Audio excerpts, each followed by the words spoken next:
Akwụkwọ mbụ nke ndị eze, isi nkiri 9.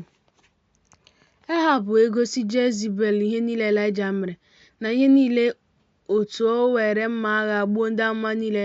Jezebel wee zigara Elaịja onyeozi sị, ka chi mee otu a, ka ha meekwa ihe ọzọ otu a, ma a sị na emeghị m ndụ gị ka ọ dị ka ndụ otu onye n'ime ha dịka mgbe echi.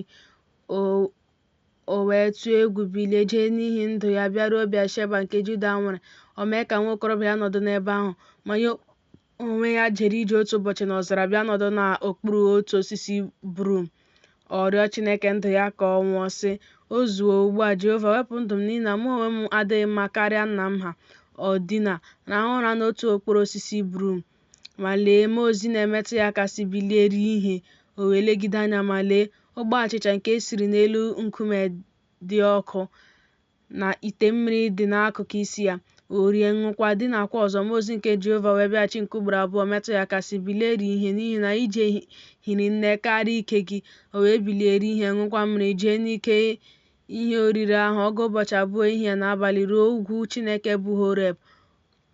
Ọ bịa n'ebe ahụ ruo ọgba nọọ ọnọdụ abalị n'ebe ahụ. Ma lee, okwu Jehova ruru ya ntị sị ya, gịnị ka ị na-eme n'ebe a, Elaịja? Ọ sị, ekworo m Jehova bụ Chineke nke usuu nke ndị agha ekworo nke ukwuu, n'ihi na ụmụ Izrel ahapụwo ọgba ndụ gị, tipịa ebe ịchụ aja gị niile, were mma agha gbuo ndị amụma gị.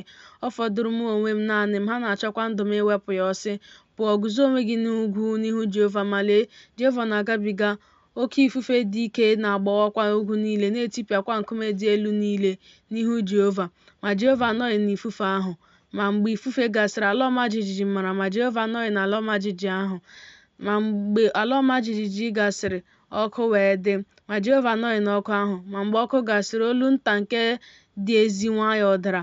O ruo mgbe Elaịja nụrụ ya, na o huchiri ihu ya na uwe mwụda ya, pụọ guzo n'ọnụ ụzọ ọgba ahụ. Ma lee, olu ruru ya ntị sị, gịnị ka ị na-eme n'ebe a, Elaịja? Ọ sị, ekworo m Jehova bụ Chineke usuu ndị agha ekworo nke ukwuu, n'ihi na ụmụ Izrel ahapụwo ọgba ndụ gị, tipịa ebe ịchụ aja gị niile, were mma agha gbuo ndị amụma gị. Ọ fọdụrụ mụ onwe m naanị m, ha na-achọkwa ndụ m iwepụ ya. Jehova wee sị ya, jee laghachi n'ụzọ gị ruo ọzara Damaskọs. Ma mgbe ị bịara, ị ga-ete Hazael mmanụ ịbụ eze Siria. Ị ga-etekwa Jihu bụ nwa Nimshi mmanụ ịbụ eze Izrel. Ị ga-etekwa Elisha bụ nwa Shafat nke Ebel-Mehola ịbụ onye amụma n'ọnọdụ gị.